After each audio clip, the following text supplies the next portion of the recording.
So Marvel is finally getting ready to drop the new Riri Williams show, aka Ironheart, on Disney Plus, and it comes out June 24th. So let's chop it up about it real quick. So Ironheart, aka Riri Williams, was introduced in Wakanda Forever. Now she is a super genius who was inspired by Iron Man, but who was also mentored in the comics by Iron Man himself. But Tony was an AI or a hologram that was actually helping her through her process of becoming Ironheart. Only because he got hurt or he died or something like that, where he had his conscience downloaded into the system, like he did with Jarvis and Vision, and where he was able to really interact with Riri and help her through her journey, which is actually pretty dope.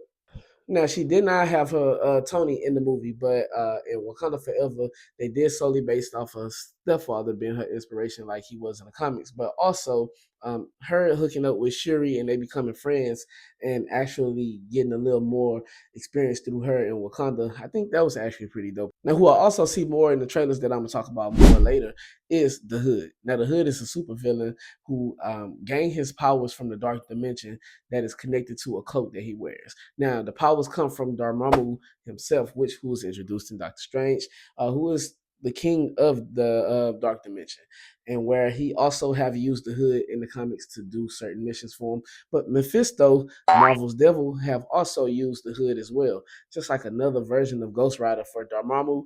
And like I said, he gains his powers from the cloak where he have dark magic and he can do a lot of things. And where he's going to be a part of Riri's story, and it seems like he's using her, in which this could just be him himself, or this could be Mephisto posing as the Hood, because you know how Marvel do these days.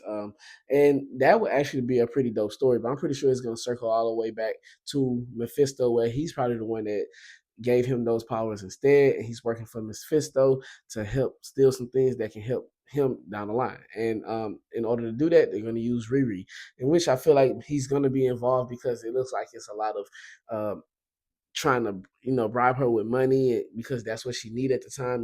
Mephisto promised a lot of things that he really is not going to give you. So I really see a big connection with that, where they're not going to use Dormammu because he was already introduced in the MCU, where they might actually make it Mephisto, which that's how they'll probably push him into the MCU finally. And we'll probably finally get a chance to see a lot of things change for the MCU on the supernatural side. But until then, it's your boy Han Solo, and I'll be back with more content. I'm out.